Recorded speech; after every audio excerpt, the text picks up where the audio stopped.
Good afternoon. My name is Dr. Tracy Joshua, Commissioner and Chair of the Financial Freedom Committee and Vice President, External Supply Chain at Kellanova. Happy terrific Tuesday, and a terrific Tuesday it is, as the Michigan Women's Commission celebrates Women's Equality Day. Currently, Women's Equality Day is more than reflecting on women's rights to vote. It is also highlighting equal opportunities for women in health, education, entrepreneurship, employment, and flourishing careers globally.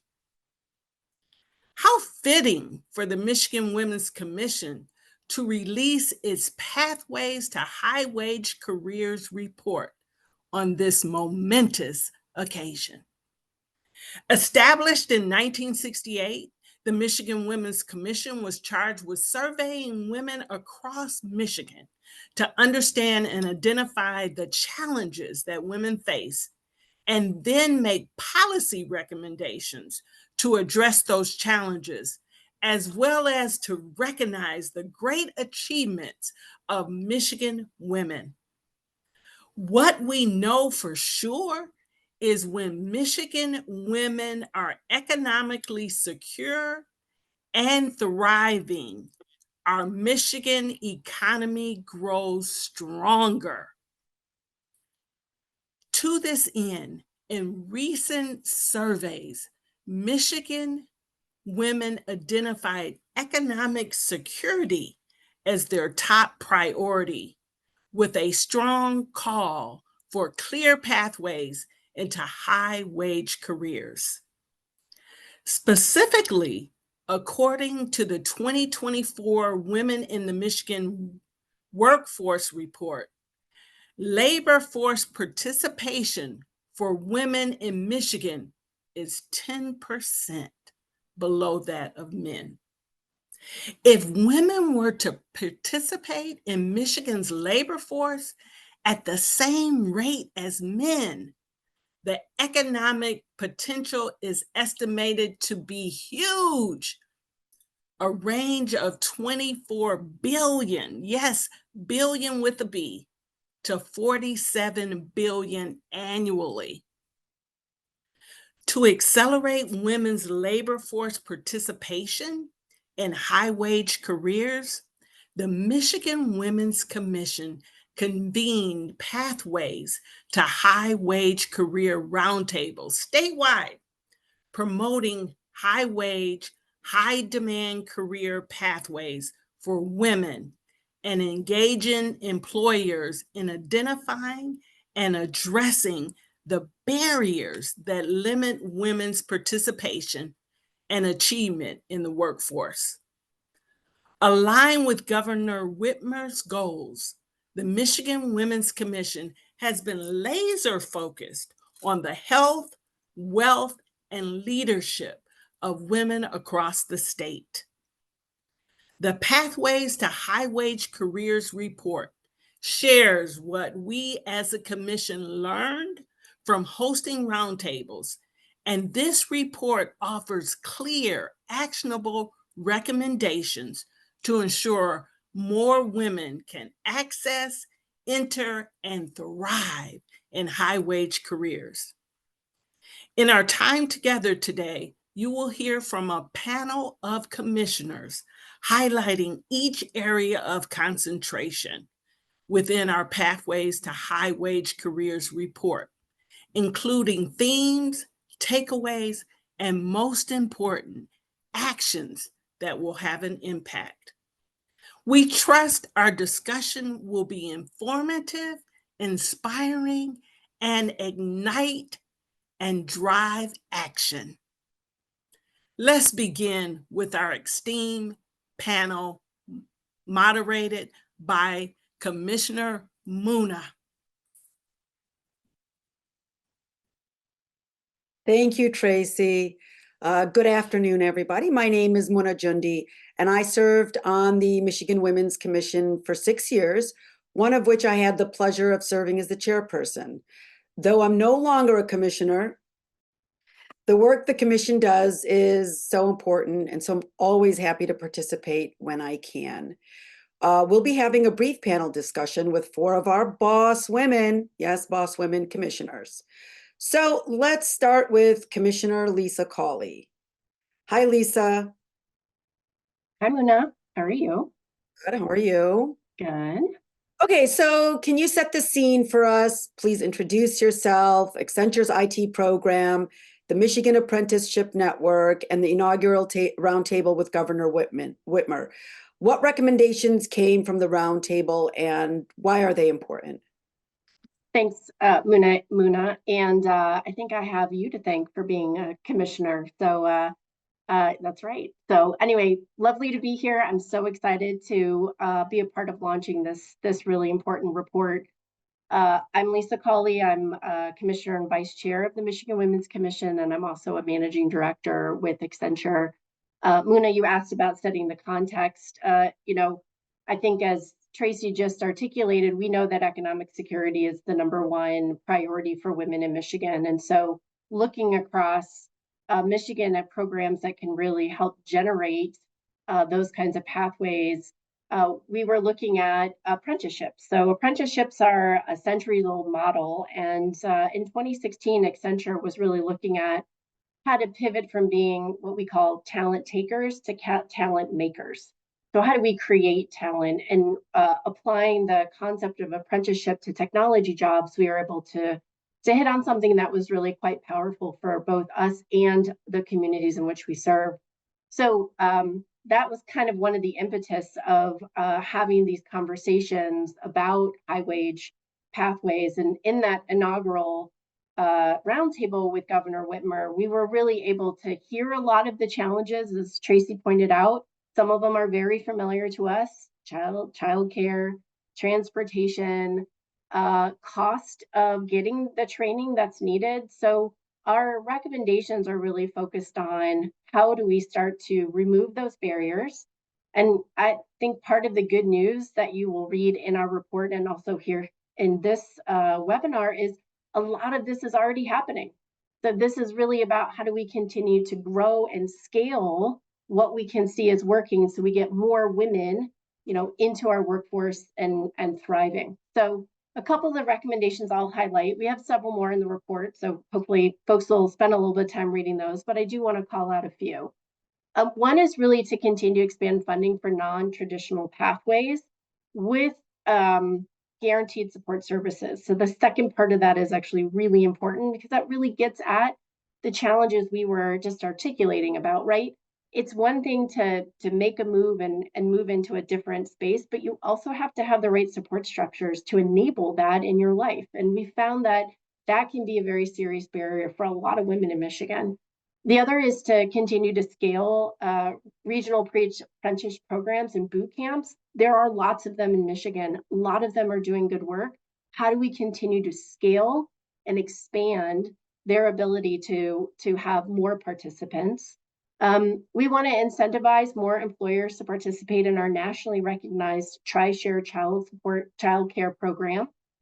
This has been wildly successful. We hear wonderful feedback from employers who are using it, and we're hearing great feedback from the parents and the caregivers who are able to use this. So how do we get more companies to participate in that? And then finally, Muna, I was talking about kind of how Accenture built this program ourselves. The component coupled with that was actually the creation of apprenticeship networks. And those networks are across the country. And the idea was, how do we get not just Accenture doing this, but lots of different employers and companies doing this? And so we have launched apprenticeship networks across 20 different cities and states, including here in Michigan. So in 2020, we launched the Michigan Apprenticeship Network with 5 core employers, including the state of Michigan. And since then, we've grown it to about 20, and we want to have every single company, if we can, in Michigan involved in it. So how do we continue to proactively engage employers to be a part of this, to start to build these pathways that we know work for getting women and many people, many talent that is here in Michigan involved in these high wage career pathways. So that's kind of how it got started. That's one of those features that we talk about that are available. So Muna, I'll hand it back to you. Thanks, Lisa. I remember we had our first roundtable was at Accenture, and honestly, we were so impressed with that apprentice program that you had mentioned. And I think that we did hear loudly, and obviously you at Accenture heard loudly, that really without a support structure, the programs are not as beneficial for women. So thank you for highlighting that. Next, we have Commissioner Andrea Hunter. Andrea, please introduce yourself and tell us about the challenges that women face in your industry. How did those come up in your roundtable? Hello, my name is Andrea Hunter. As you said, I am also the president of the Detroit Downriver APRI chapter, which is a constituency group of the AFL-CIO. And I'm also a staff rep of ASME and also a former president of the United Steelworkers Local 1299. I am an electrician by trade. One thing that we found out in the roundtable that's very paramount is misogyny, of course. A lot of women, when we go into the trades, we have men there who feel you're taking a man's job. And I would hate to say at 57, I thought that was archaic, but it's still prevalent. And today it's still an issue that younger women getting into the trades will face. Myself witnessed numerous times where often there's only one woman in the what we call gang, or wherever you are in electrical, mechanical, pipe fitting, whatever. And this is the scrutiny you receive. You can't carry, you can't lift. They always say, especially electrician women are bad in math. But educational things, it's highlighted that this is a field where no college is needed as far as getting in debt. Of course, you go to school, getting for community college and stuff for the trades, because like any other craft, you have to have education, then you have to have time in the field. So that goes hand in hand. But one of the things we found out on the roundtable that's really bothering me, that back in my day, we had driver's education in high schools. Now we no longer do. So hopefully, speaking to the secretary, she's very adamant about helping us and advocating to get driver's education back in the schools. It's very costly for parents to pay for driver education. And while that's critical and important, all these people on Wednesday, the building trades, the laborers, they're opening for people to get into the trades, but they don't have driver's licenses. And one of the reasons driver license, even though the governor has worked on reducing the cost of insurance, is still a problem. We are still one of the highest states of insurance in America. And we also, if there's how cost is for people to get a driver license. So that's paramount. You have to have a driver license to get in the trade. There's no way around it. So thank God we're trying to, advocate, as my colleagues say, about legislation to help this. And we need to get driver's education back in the schools and still try to do some type of car insurance reform. The bathroom bill, a lot of women on construction sites. So this is for lactate stations. This bill have been here, but we need it enforced. That's what I'm hearing from the roundtable. This bill is there, but even though you have a bill, if it's not enforced, what is good is written is on paper. So we have to get different ways to get these issues enforced. But overall, more women are going into the trades. This is a very lucrative field. Like I said, most employers, 99% of them, pay for schooling. You do not have to. Pay for equipment. You do not have to. But as colleague Lisa said, daycare is one of the issues, because in our trades, we work 12-hour days. Our trades, we have midnight shifts. We can't really get daycares for midnight. So daycare, although it's better, it still needs to be enhanced. We still have barriers for women, because the average person in a trade, you either work 7 to 7, that's AM to PM, or 7 PM to 7 AM. That's including school time and time being in the field. So daycare opportunities or planning phases of that is still a barrier. So there's different things, but what I am proud to announce that in that roundtable, we had a lot of women ask about it, inquire. They want to know when the next event will be. That one was held in Detroit by the Millwrights and Carpenters. Beautiful union hall they have now, is recently built. So we're just looking for more roundtables and looking for legislation to help and enhance us getting women into the trades. Thank you, Ms. Muna.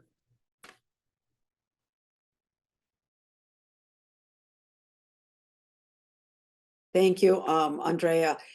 Thanks for doing what you do. Women are so underrepresented in skilled trades and in union leadership. And so it's honestly great to have a leader like you who's an advocate from the inside to let us know what's going on and what we can do as a commission to support your advocacy work. So thank you. Next, we have Commissioner Charity Dean. Hi, Charity. Good afternoon. Good afternoon. Please introduce yourself and describe this impromptu series of roundtables focusing on small business opportunities. Why do you think one roundtable led to another? Yes, so I'm excited to be here. I am Commissioner Charity Dean. I am the president and CEO of the Michigan Black Business Alliance. We serve Black businesses across the state. We've got about 2,000 members and growing every day. Also, I'm a small business owner. I own Rosa, which is a coffee shop in Detroit. We have 2 locations, so make sure you stop and get some coffee.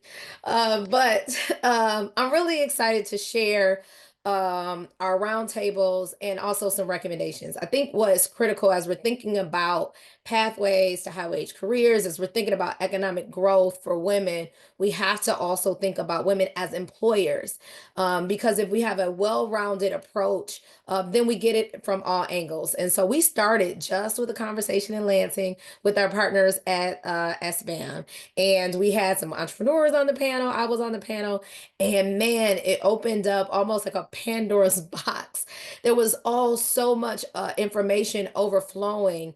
And from there, we decided to have a couple of other roundtables. And so we went from there. And one of the things that came out of Lansing was this access to capital issue, which is the first and foremost issue for women entrepreneurs across the state, but also across the country.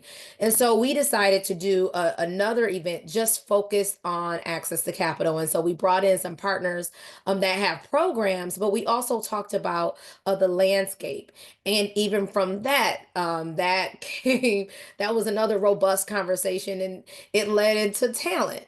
And so we thought, well, let's have another roundtable where we actually talk about workforce for small business owners. And so we hosted at my office, the Black Business Office, a roundtable around what we call boss moves. And it was about women entrepreneurs, how to recruit and maintain talent.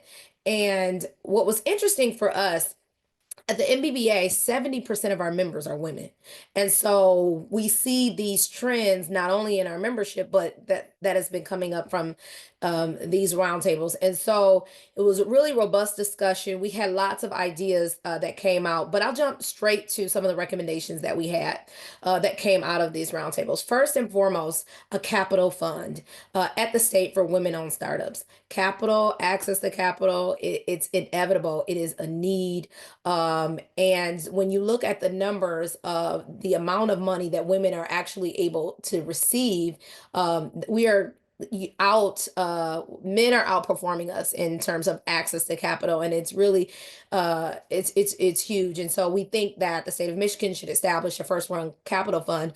We also talked about a statewide micro business office. So when we think about issues like capital and talent and all these other issues that impact employers, but impact women, small business employers even harder, what if there was an office at the state that allowed women to go to get help, and also did a series we talked about contracts 101, state contracts 101, teaching women entrepreneurs how to access the programs at the state.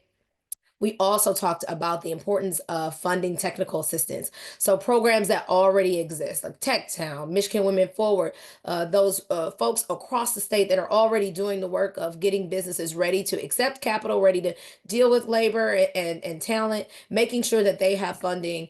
And then, of course, reintroducing and modernizing the angel investor tax credit. Again, women are almost locked out of VC. And so we think doing that would diversify who's actually holding capital to move our state forward. And so that's my update. Thank you, Muna. Thank you, Charity.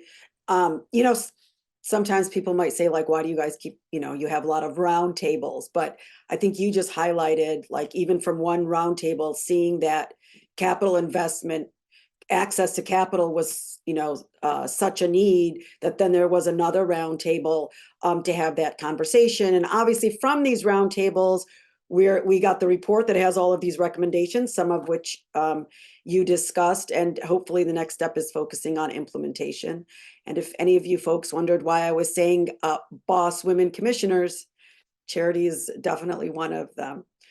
Okay, so thank you, Charity. Lastly, we have Commissioner Dr. Tracy Joshua.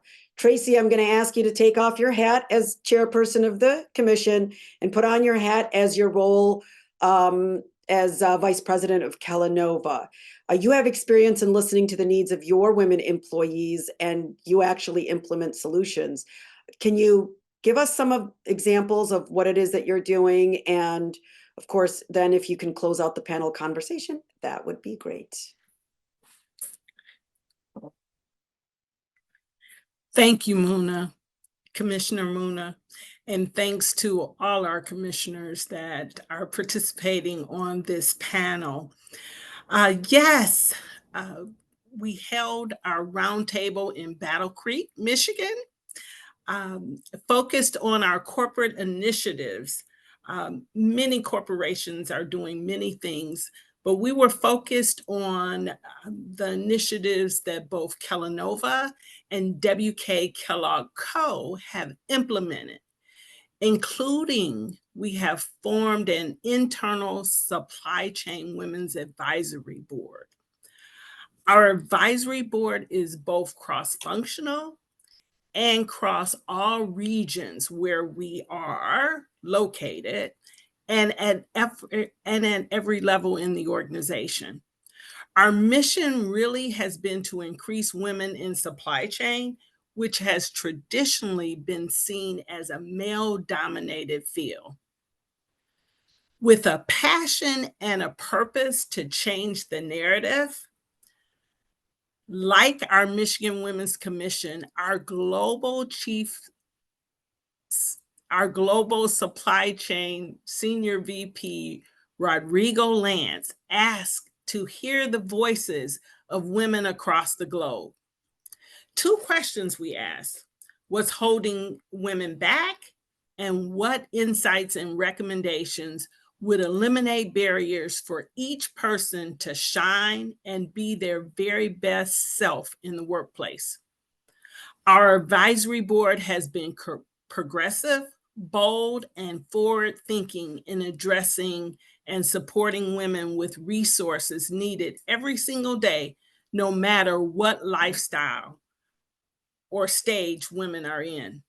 With that in mind, the past 2 years, we've recognized the need to support mothers returning to work, and we invested over $1 million across every single global location, adding dedicated mother's room spaces.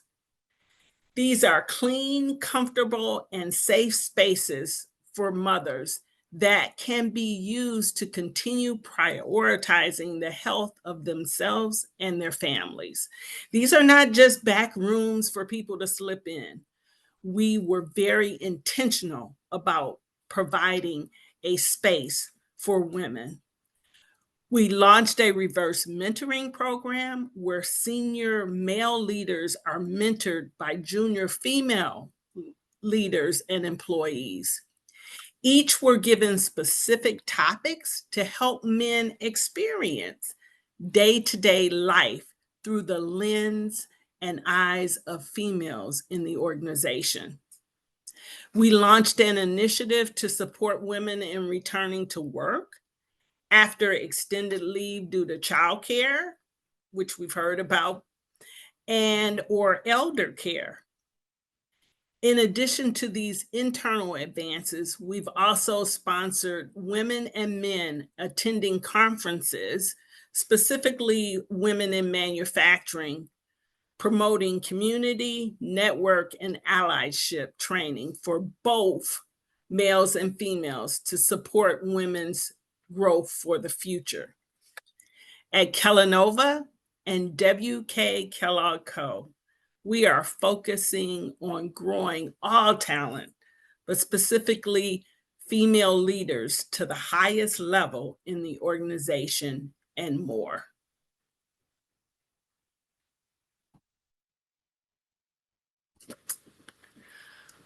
Well, as I shared in the opening, we are hoping and trusting that the information shared today is inspiring, but also a call to action.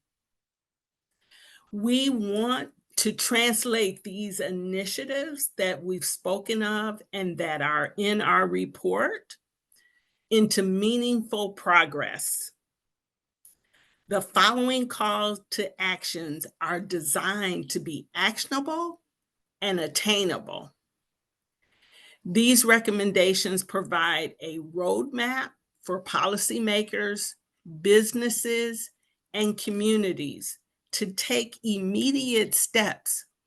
As Commissioner Lisa shared, we're asking to build on the successes of initiatives that are in place today. So it would be immediate steps that will have a tangible impact on enabling more women to achieve economic security.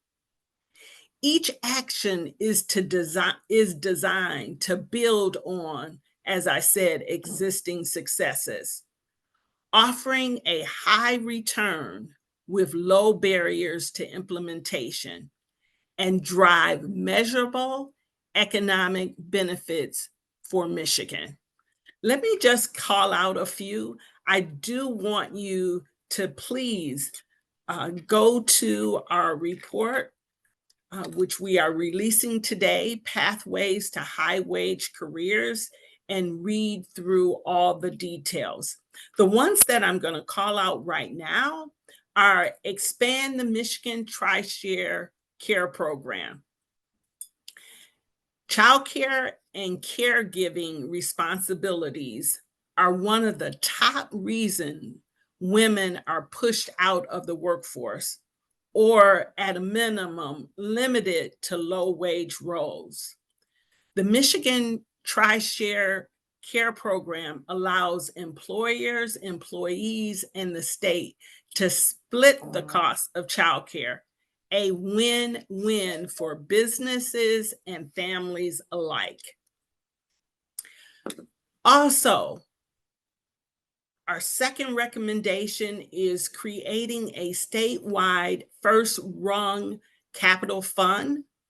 Commissioner Charity Dean spoke about that. And it was feedback that we received from the multiple roundtables that we had related to entrepreneurship. A woman with a business idea shouldn't need wealth or connections to get started. First dollar access unlocks generational wealth building and job creation within our communities. First run capital funds give startups the early cash that they need to build on the vision that they have and to build and launch. They help cover key costs, startup costs like hiring, like product development, R&D, and branding. Many also offer mentorship and connections that can shape a startup's growth. Early funding boosts credibility and gives founders room to experiment before revenue kicks in. Also, another one of our recommendations is to pass Michigan's 2025 Pay Equity and Transparency Legislation Package with business incentives. And then another recommendation that I want to highlight is expanding funding for non-traditional training pathways. You heard Commissioner Andrea speak about the pre-apprenticeship programs, and they act as both a bridge and a buffer. Also, Commissioner Lisa. They bridge the gap between interest and employment and buffer women against systematic challenges that cause many to leave apprenticeships prematurely.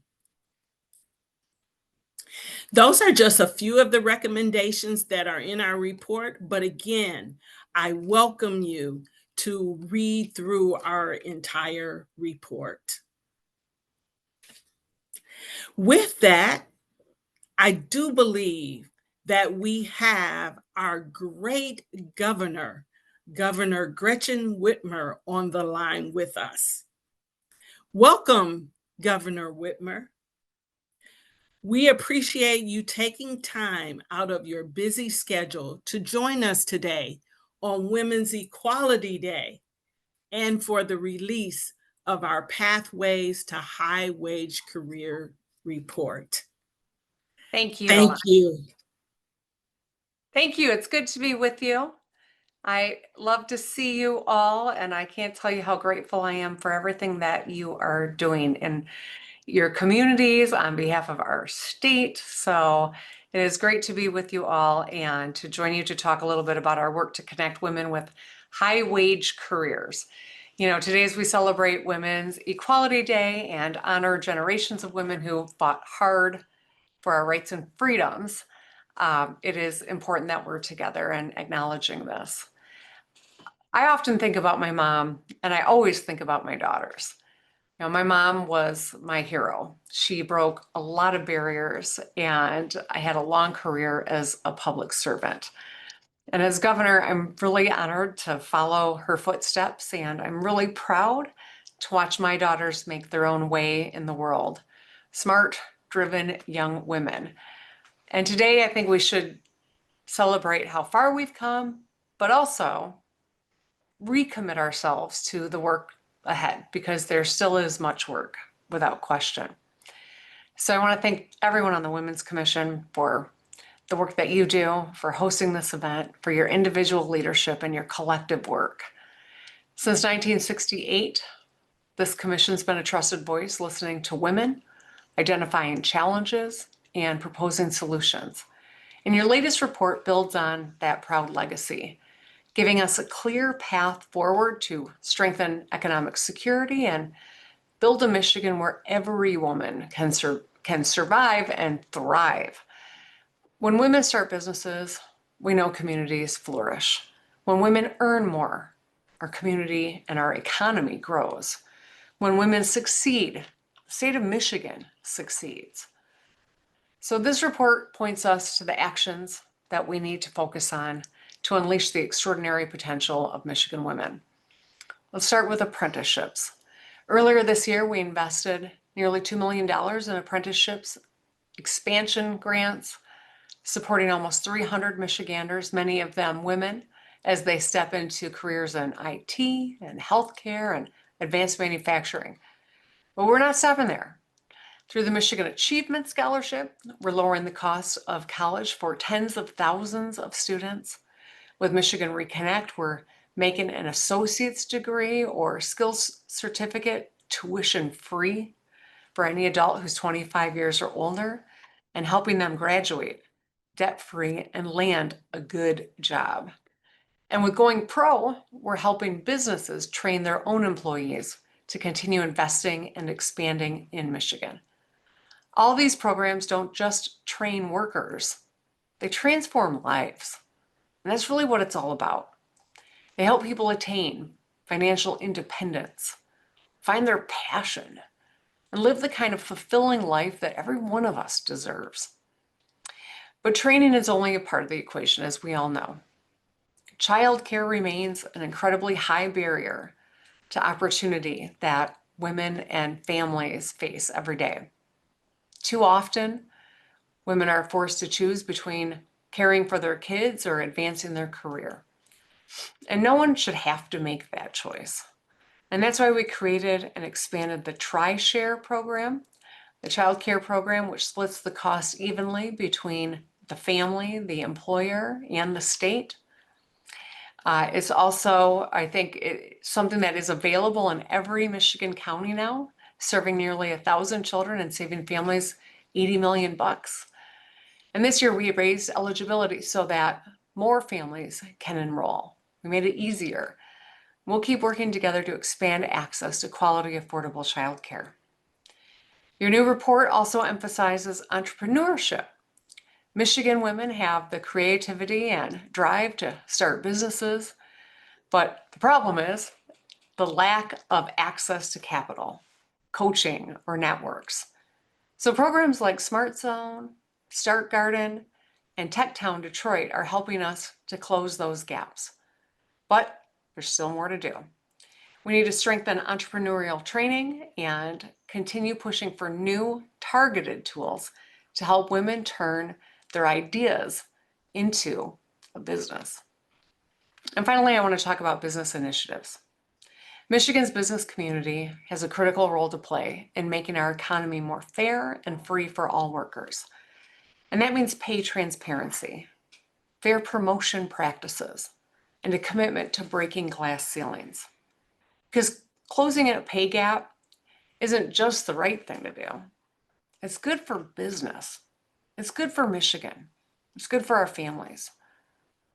On Michigan Women's Equality Day, let's remember once again that progress never happens by chance. It starts because people speak up, organize, and demand action.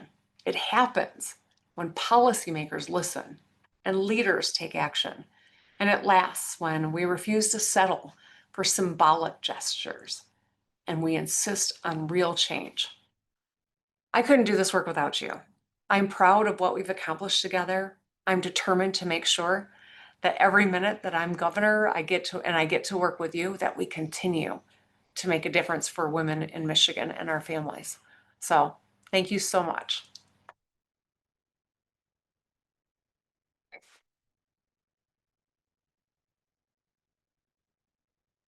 I'm back. Thank you. Thank you, Governor Whitmer. We so appreciate you. We thank you for being our great governor, for your commitment, for your courage. You show women and our young women and our girls how to stand up. And your support of the Michigan Women's Commission and all our efforts to support Michigan women thriving. Thank you so much. Our desire as a Michigan Women's Commission is to make impact and allow women to transform their families as well as themselves. We want Michigan women to thrive. And as our governor said, progress doesn't happen by accident.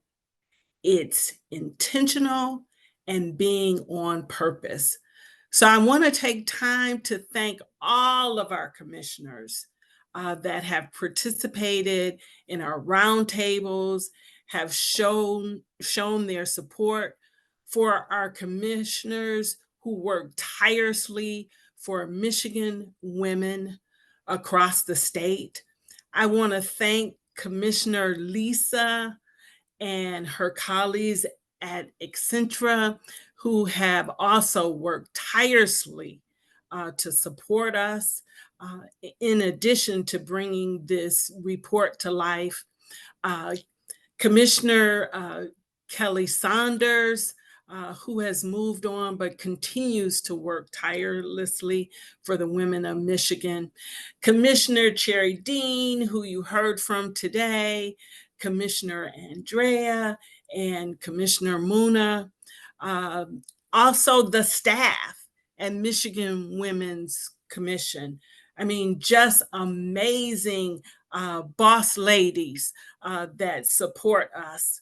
I want to thank Leo as well for all your support and efforts and how we collaborate and work together. And again, I want to thank the governor for her support of our efforts. When women are economically secure, families and economies thrive. Thank you. Have an amazing Women's Equality Day. And remember, this day is about each of us driving forward and getting on the shoulders of those who came before us and progressing further. Thank you and have a great day. Terrific Tuesday.